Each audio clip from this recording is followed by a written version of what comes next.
புறநானூற்றில் முருக வழிபாடு. புறநானூற்றில் முருக வழிபாடு பற்றிய சில குறிப்புகள் உள்ளன. குறிப்பாக புறநானூற்று பாடல்கள் முருகனை ஒரு வீரக்கடவுளாகவும் போர்க்களங்களில் வெற்றி தரும் தெய்வமாகவும் சித்தரிக்கின்றன.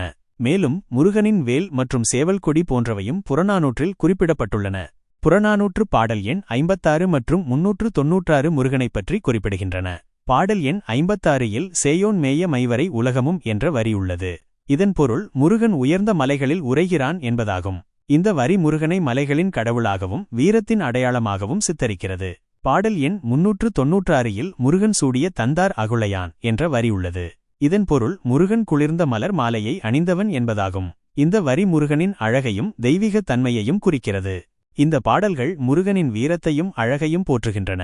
மேலும் முருகன் போர்க்களங்களில் வெற்றி தரும் கடவுளாகவும் மலைகளில் உறைபவனாகவும் சித்தரிக்கப்படுகிறார். புறநானூற்றில் முருக வழிபாடு பற்றிய இந்த குறிப்புகள் அக்கால மக்களின் நம்பிக்கைகளையும் வழிபாட்டு முறைகளையும் எடுத்துக்காட்டுகின்றன.